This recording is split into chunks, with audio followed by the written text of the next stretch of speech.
Welcome to the Four Fires Podcast, where we talk about winning in all four of the essential areas of life.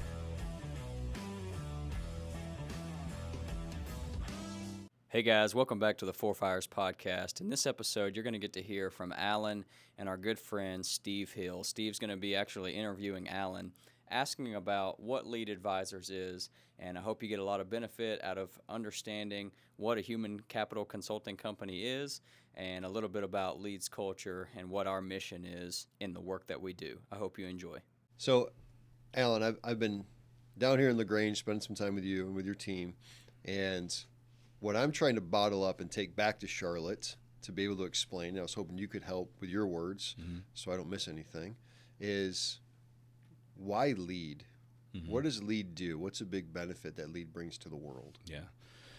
So Lead is a human capital consulting company. And what that basically means is every company has products, every company has processes, and every company has people. And where we step in with companies is we help them with their people. We work with companies that are large construction companies. We work with online retailers. Transportation companies. It really doesn't matter what they do. It matters that they have people in them and that they want their people to get better. One of our core beliefs at Lead is that the greatest competitive advantage of almost any company out there is not necessarily their products or their processes, but it is in their people. And so if that's the way that you differentiate yourself in the marketplace, shouldn't we be investing in that? Shouldn't we be growing people on our team so that we have the best team possible? One of the things that was most impressive to me, you gave an example, and I have a friend that owns a larger company, and it sucks up a lot of his time, sucks up all of his vacations for the last several years. You had mentioned a friend of yours, Justin, who is just a serial entrepreneur, and if you wouldn't mind, could you give the cliff notes of what you've helped him, where he was when you met him, to what you helped him accomplish, and what he's doing now? Yeah, so a lot of some organizations we work with are large corporate organizations, but a lot of the companies that we find ourselves working in are these founder entrepreneurs. They're these very driven people who have built and created something. And one of the things that we've noticed as we've worked with those kinds of people is that they are the Navy SEALs of the business space. I mean, they are high capacity, they're high commitment, they just don't know how to quit. And it is both their gift and their curse.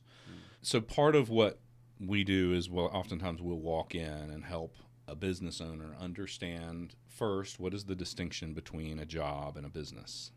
So we frame it this way: if you stop working a job, it stops paying you. Right. If you stop working a business, it continues to pay you.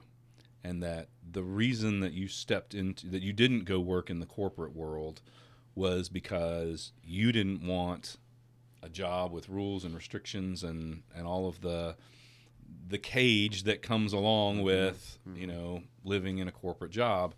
And many of these entrepreneurs that we find have built their own cage. They are now a slave to this thing that they have created. And so part of what we do is we help free these entrepreneurs from, we wrote a book called You Don't Have to Manage What You've Made, but you do have to make sure that what you've made gets managed. Right. And so for people like Justin, who might be putting 60 hours of their life into this business and missing, key events for their kids and missing vacations because they feel like that they have to maintain this thing that they've built. We can come alongside those people, help them redefine their role, start thinking more like an owner rather than an operator. We can help install managers underneath them who will act as executives. We can even coach and lead those executives to make sure that they're effective.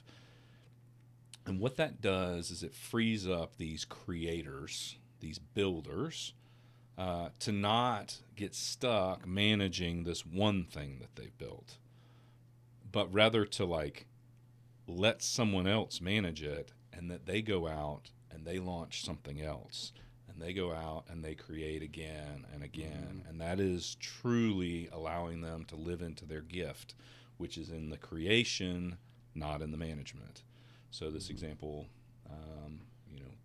one of these people that we've helped, when we first engaged with him several years ago, he was running a $16 million business, and it was taking all of his time and energy, and he was doing really well personally out of that business.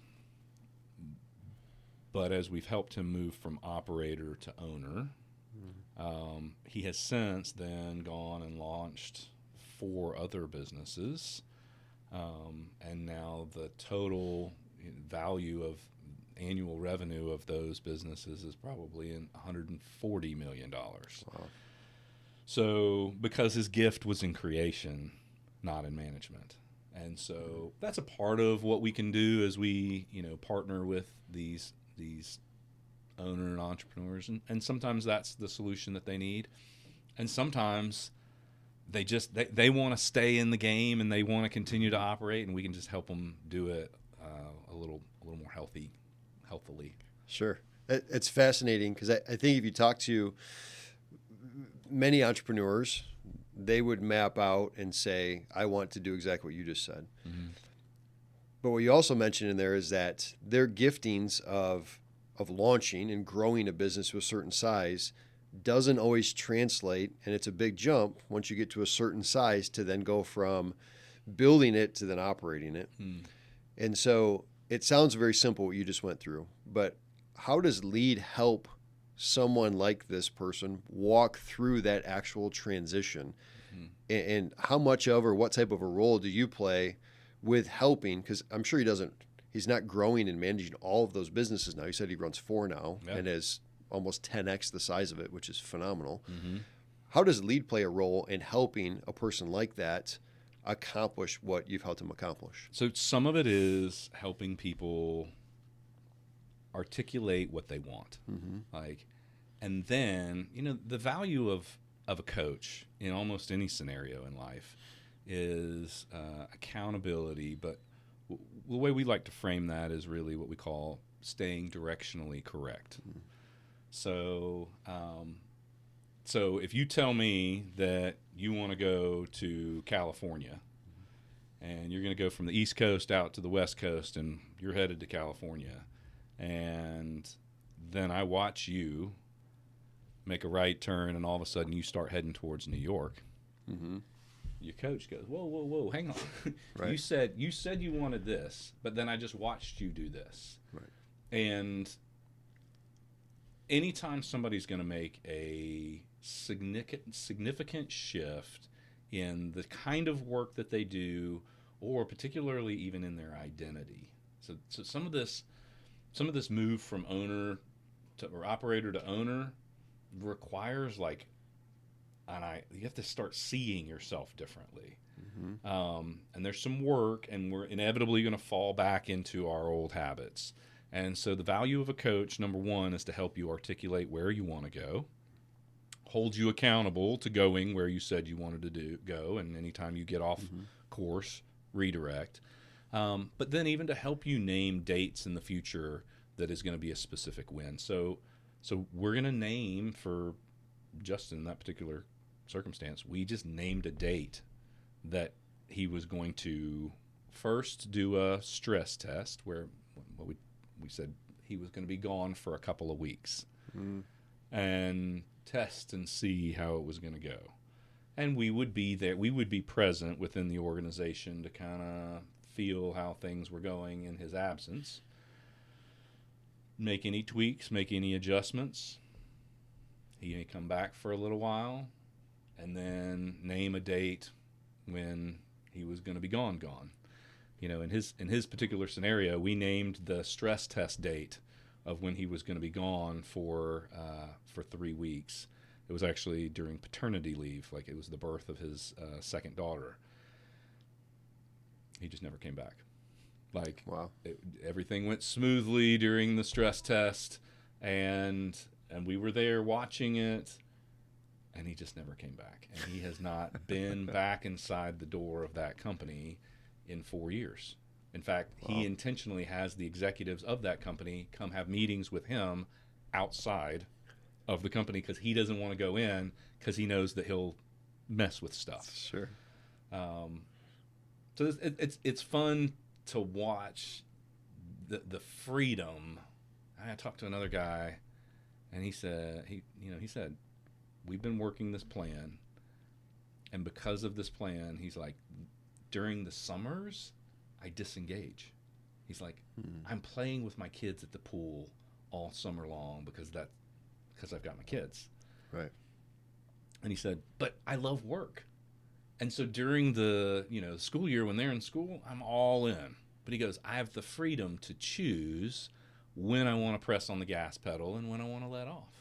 And he goes, and when I let off, it's not like I stop getting paid for that. So there's one of the things that I think entrepreneurs really value is freedom. Right. Absolutely. It's why we stepped into this space of like do our own thing. Right. Freedom. So what's freedom? Freedom is just choices. Freedom's not a binary. It's not a yes, I'm free, or no, I'm not free. You live somewhere on this continuum of freedom. The more choices that you have, the more free you are.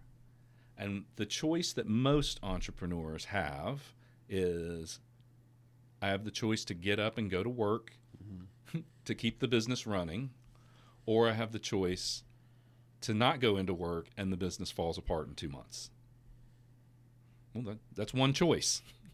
But what if you also had the choice, like whether you're in a sell phase or whether you're in a build phase, what if you had the choice to go in, to not go in, to pour your gifts and energy into the company to try to grow it, or let your executive team maintain it? Like, there's more choices on that side of the fence.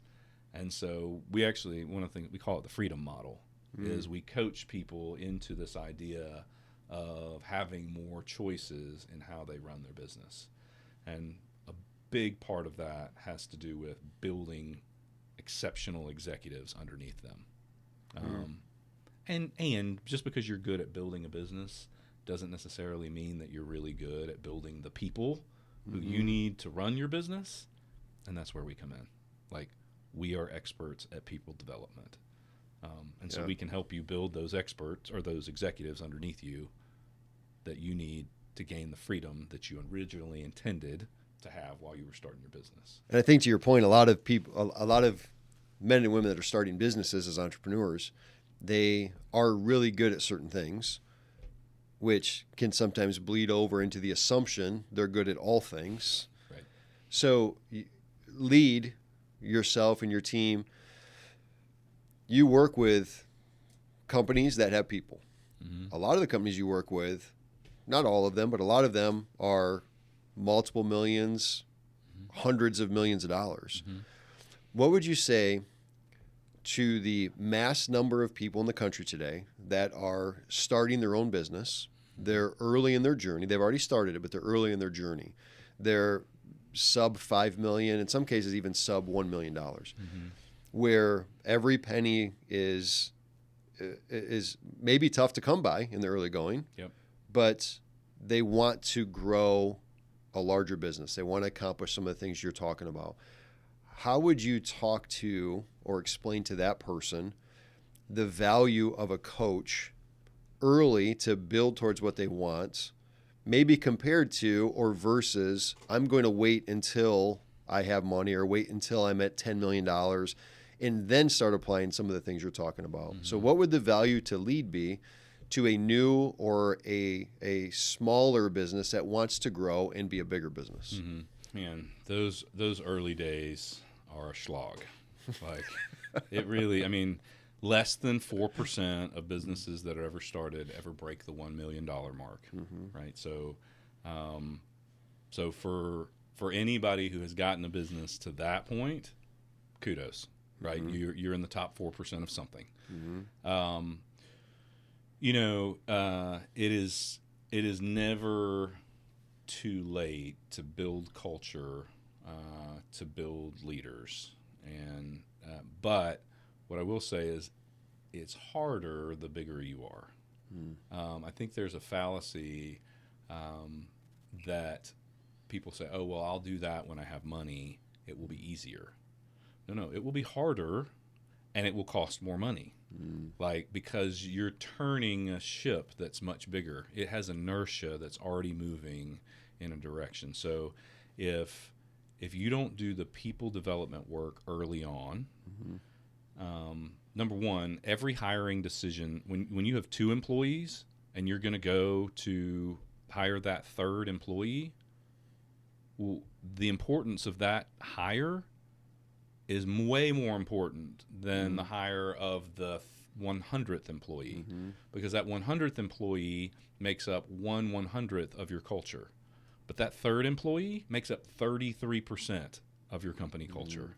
So, one, getting the right people on the bus early on and having some guidance and some leadership in and around how to do that may be the difference between whether your business makes it or doesn't. And, spending money on people is hard. Like, people development is slow. It's messy. It's hard. And it's worth it. Like, it's one of those things that when you start growing and developing a person, an executive, a leader on your team, you're not going to see, it's not like going to the gym. It's not because you went to the gym one time that you have this miraculous ta-da moment, like, aha, like, oh, I'm now like this fitness god. It's a process. And so start early, be consistent, do the work, and the results will come. It's never going to, spending money on people, there's a cost to doing it for sure. And there's a cost to not doing it. I think it's very interesting what you said is when you think of percentages, which a lot of business owners do, and they assume when I have money and down the road, but your stat around your 3rd hire and your 5th hire, that's 30% or 20% of your company. And so a bad hire there could be extremely detrimental to the point of you may never see those bigger numbers like you want to. And how many times are you going to start over before you run out of energy doing that versus if it's your 100th employee? So I think that's super interesting. So we've seen it done both ways. We've had clients that are doing $250 million a year in revenue, and they've come to us and said, hey, we really need to invest in culture and in people. And we can step in that space, and it's hard. You already have a lot of cultural norms. You got 600 employees. There's a lot of shift that needs to happen, and so it does require a heavy lift. We've seen other companies, and this was a fascinating. We worked with a company in outside of Dallas, and before they ever started, with the owner, he said, I want to be a culture-driven company. And we stepped in with him and helped him articulate his values, create a hiring metric that was structured around those values, create a very intentional company culture, build some key executives. He was very, very clear on what he wanted to build, but he's doing $40 million a year in his 4th year. And he's in his 4th year from $0 in revenue. And, can you point a finger and say for sure that's because he grew faster because his culture was better and his leaders were better? That's not how this game works, right? Sure. There's intuition, we get it, that better leaders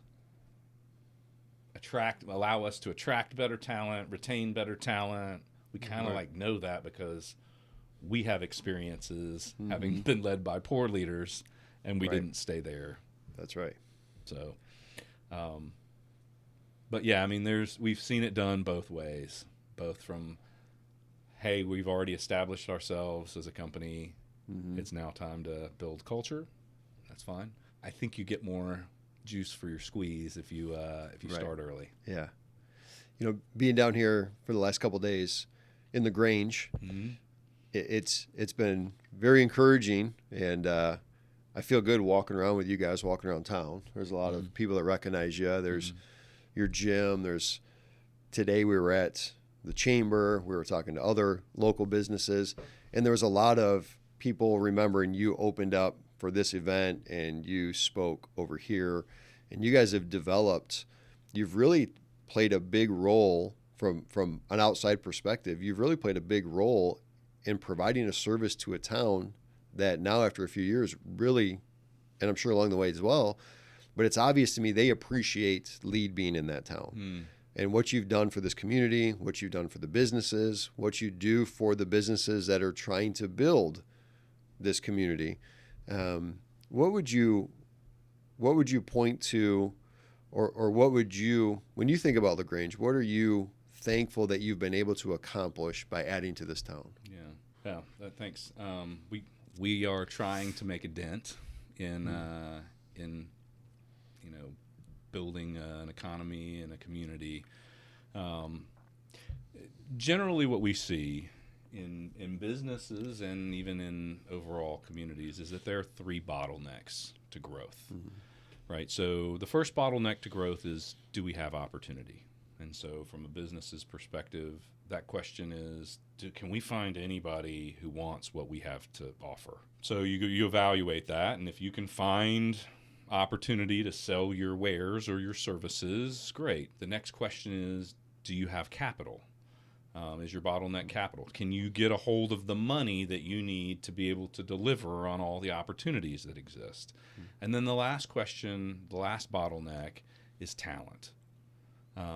Do we have the people of the right quality and skill set and drive to be able to fulfill the needs of our clients?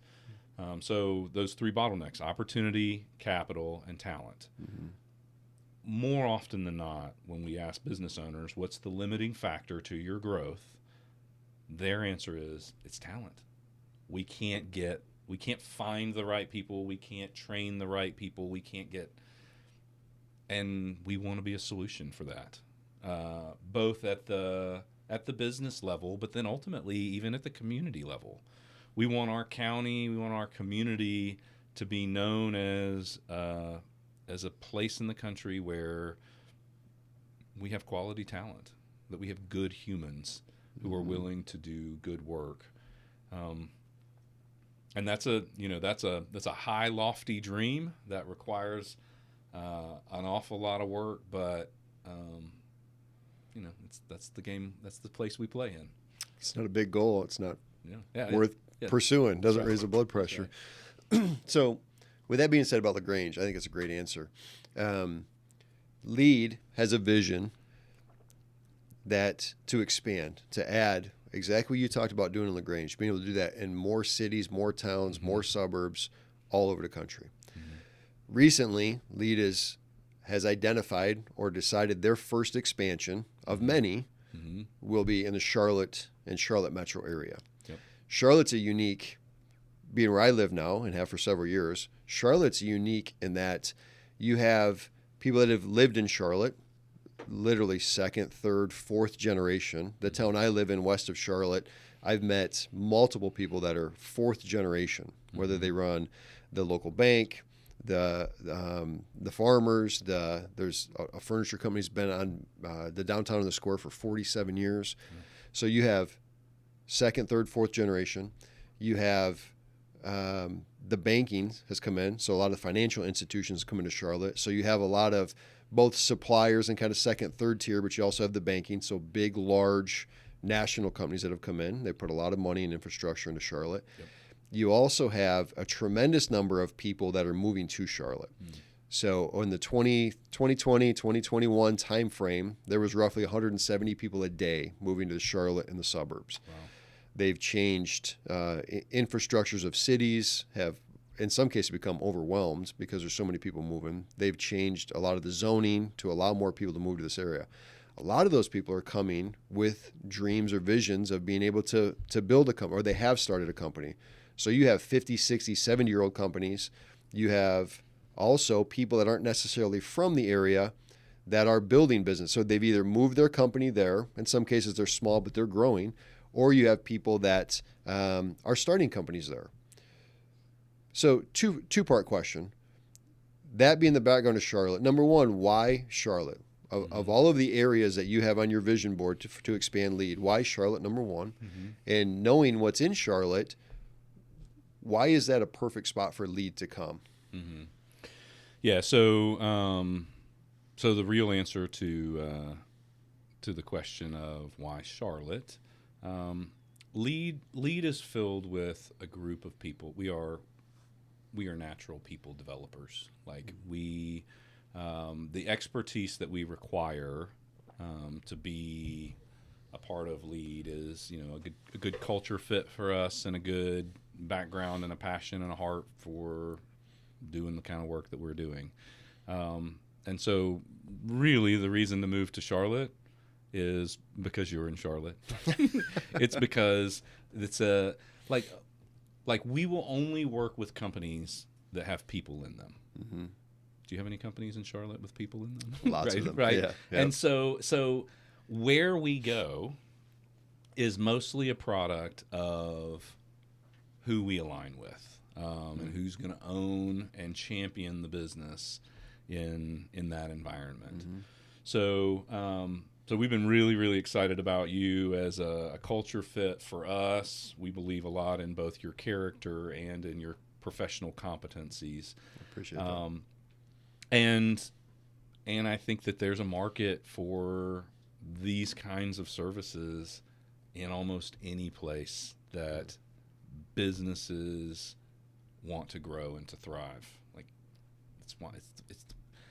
it is oftentimes the nut that business owners can't quite get, is that people development part. And so that's the work we do, and there's opportunity there. So Yeah.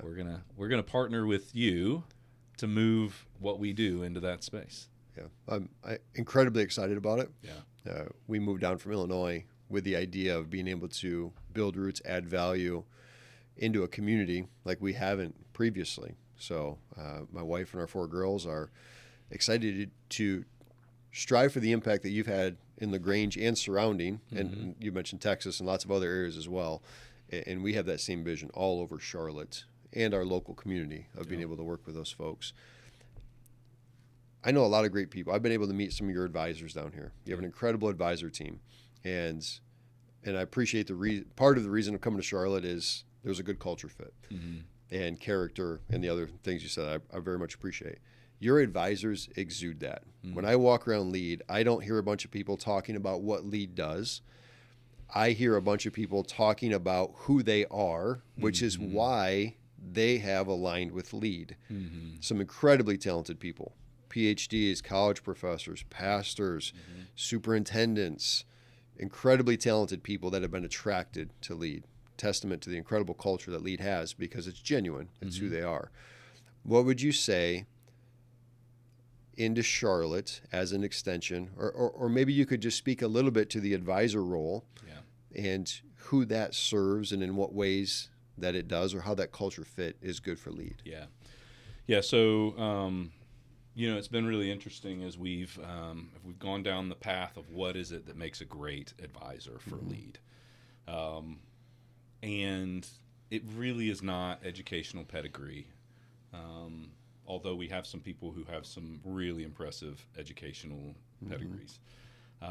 It's maybe not business experience is not the telltale sign of whether you're going to be a phenomenal advisor or not. The greatest predictor that we have found about whether somebody is going to be an exceptional advisor in LEAD's ecosystem is whether they have a demonstrated past of people development.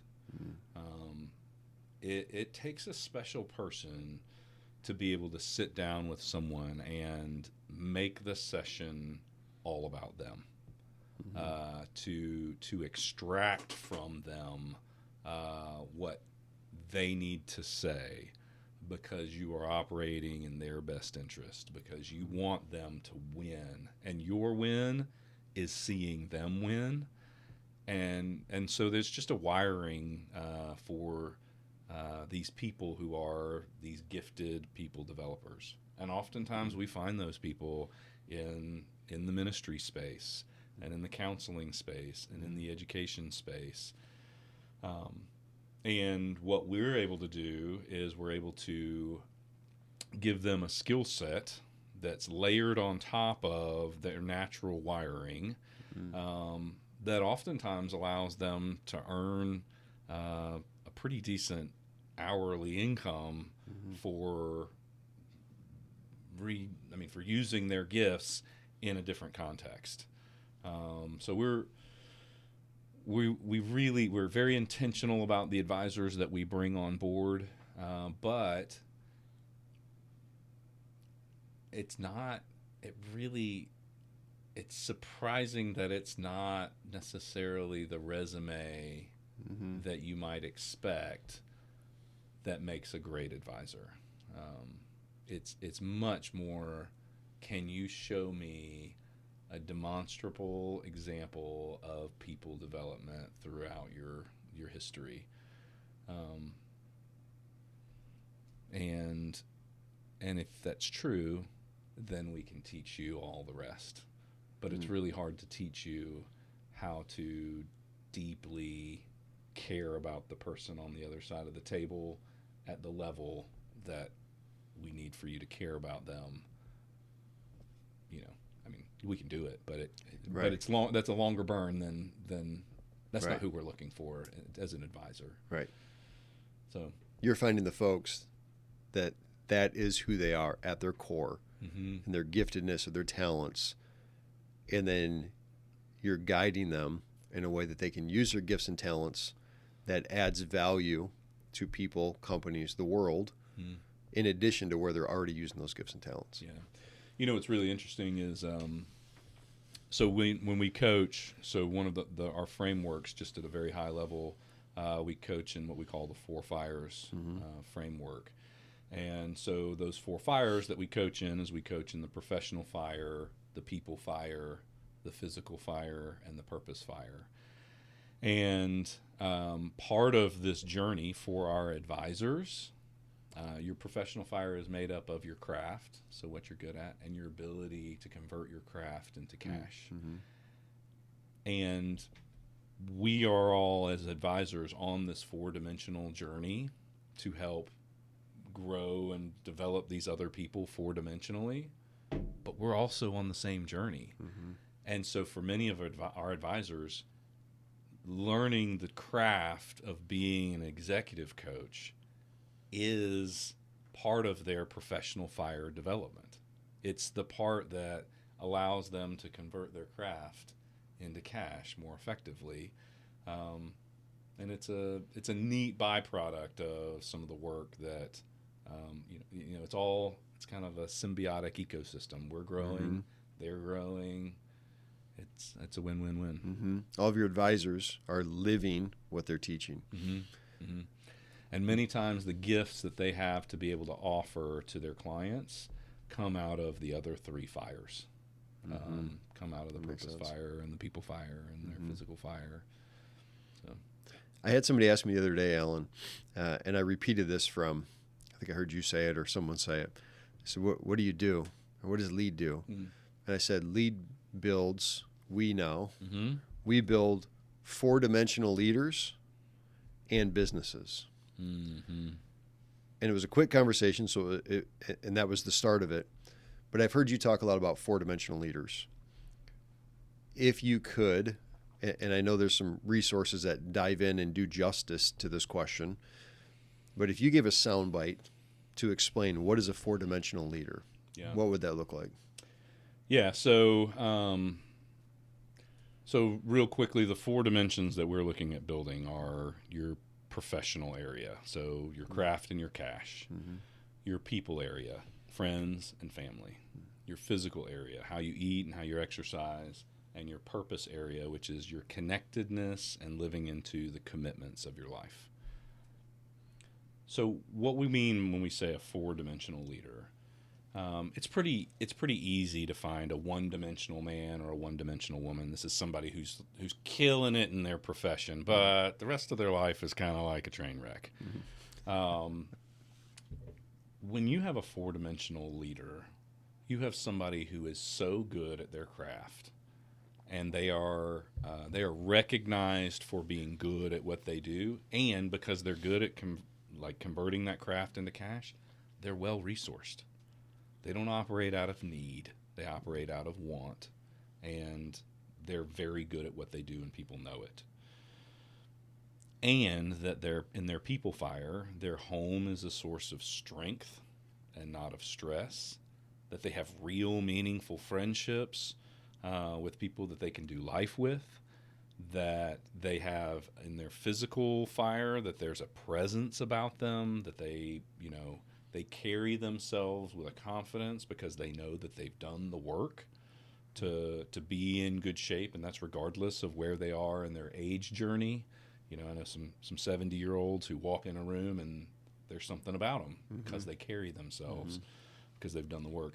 And then in your purpose fire, that person is so clear on their connection with their Creator, and that they're living into the daily commitments of and expectations of their Creator, that their life is this kind of is a life of integrity. It just looks like they are who they say they are.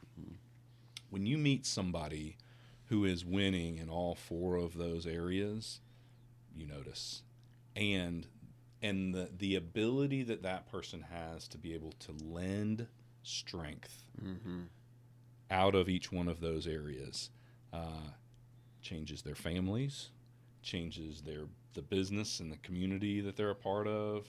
It changes the churches that they're a part of. It changes the whole community that they live in. They become a pillar of the community because they are a person who has the ability to lend strength to others in each of those areas. Alan, I appreciate your time. Just a couple more quick questions, if you don't mind. Sure. When it comes to the application and execution, what services does LEAD provide? Because you've talked a lot about the executive coaching, which is incredibly valuable, and some of the stories you've told are very appreciative. So executive coaching, what other services do you provide? And then what does it actually look like from, again, an execution standpoint to engage with LEAD? So if you wouldn't mind walking through, what does that look like? Sure. So the 2 primary services that LEAD offers is executive coaching and management training. And executive coaching tactically looks like 2 hours a month, face-to-face. We can do digital, but oftentimes we're sitting across the table from you, taking notes and listening to what's going on in each of your 4 fires and helping craft strategies and plans for you to win in all of those areas. Then throughout the month, you have unlimited sounding board calls. What that means is that if an issue comes up or you've got a question about what you should do on topic A, B, or C, you just pick up the phone and call. And your coach is going to get back to you and help you think through and process that particular issue. So that's what an engagement looks like from the executive coaching side. It's not overly intensive in terms of a time commitment, but it's intentional and specific and directed enough to where we're able to check in regularly and keep you on a consistent path of where you want to go. Management training follows a similar pattern. We're going to come in, we're going to meet with your team for 2 hours. We're going to deliver content that is both relevant in the business environment and that is applicable for each of them personally. So we say what's good for business is good for life. And so we want your people to walk out of one of those management training sessions answering these 2 questions. One, was the content that I just learned really relevant and applicable for me in the business environment professionally? And number two, am I a better human because I just spent time doing this management training? So that's the objective of all of our management training sessions. And again, it's not overly, resource heavy. It doesn't require your whole team for an entire day. It's 2 hours. We do put your team together in a room, or we have online options where you can send an individual to learn and upskill their human skills in this space. So management training, whether it's on-site or online, is a 2 hour a month commitment. Great explanation of the services, and I like the analogy and how it adds a lot of value. If I ask you one more question before you got to go, the good owners that understand the value. Excuse me, Alan. If I ask you one more question before you go, so a lot of the good HR directors and the owners and the executives that would be engaging with lead, a lot of them are wanting to see more than, they're not just checking a box. They're not just calling you in to let people drop off a ladder or do a high ropes course and provide an entertainment value. They want to actually make their people better because that has a more lasting effect. Yeah. Could you speak to, and you just mentioned a couple questions you want people to answer, which are fantastic questions. Could you speak to some of the experiences that you've had, or maybe even some of the feedback that you've gotten from employees that stick with you? Because I know you've got hundreds, but what are some that stick with you that would speak to somebody who wants to grow their people intentionally, both for the benefit of the company, but even probably more so for the benefit of that person, for the genuine desire to add value to the people that are part of a company? Yeah, so, I mean, at the core of who we are is we're people developers. So the work that we're doing is just an extension of who we want to be. And so we love the opportunity to get to help grow people. So we have lots of stories where during the process of this either executive coaching or management training, we get to hear some of the outcomes. So I'll give you for instance, in management training, we do a course on conflict resolution, and it's a very useful skill in the professional environment. And what we teach is there's a science for how to navigate difficult conversations, and we define difficult conversations as when emotions are high and opinions differ, but the outcome you can't just ignore it, because the outcome actually really, really matters. And so we spend a lot of time talking about, hey, in your company, in your organization, when are some times when executives on your team have had differences of opinions, or somebody made somebody mad, and emotions are high, and now you have to be the one who facilitates the reconciliation there, or how we get people to align. And that, like I said, those are really wonderful business skills. And we always pause at the end and say, okay, and what's good for business is good for life. So the things that make you a good manager also make you a good mother, or a good husband, or a good wife. And so we had a client come up after class, and we had engaged in this conversation about, hey, here's how we have these. Here's how the science of how to navigate conflict. And we had asked, think about some particular instances in your own life where you might be able to use these tools. And this woman came up, and just tears in her eyes, thinking about she was about to have a conversation with her dad about taking his keys away from him. Like, he was at the beginning stages of Alzheimer's.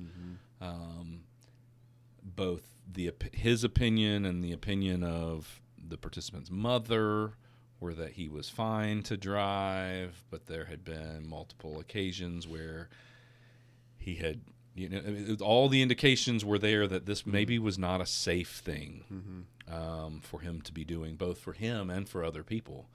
And emotions were high, and opinions differ, and the outcome of that conversation could potentially